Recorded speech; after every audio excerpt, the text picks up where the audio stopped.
Lagi kong sinasabi sa mga bading, dapat alamin natin ang ating pwesto sa buhay.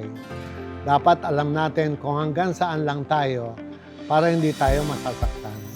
Pag ikaw ay nakatagpo ng isang ombre, sinamahan ka, well and good. That's good. Enjoy it while it lasts.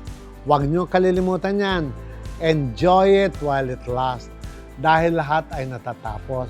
Pag dumating yung panahon at nagjowa na, nakatagpo na siya ng girl, exit ka na.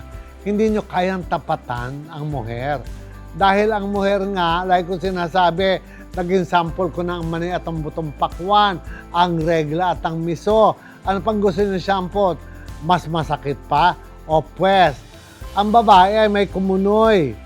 Ang bading, meron tinatawag na poso negro.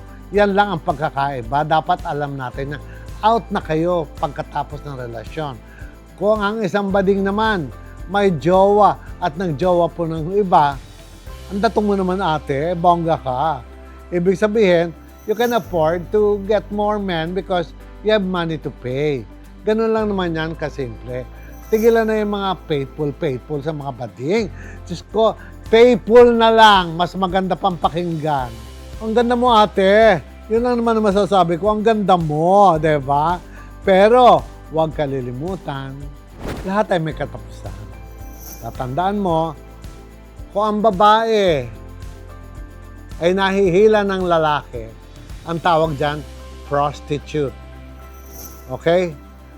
Pag ang bading na ay hinihila na ng lalaki, ang tawag dyan ay substitute.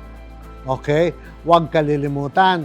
Substitute na matatapos din yan.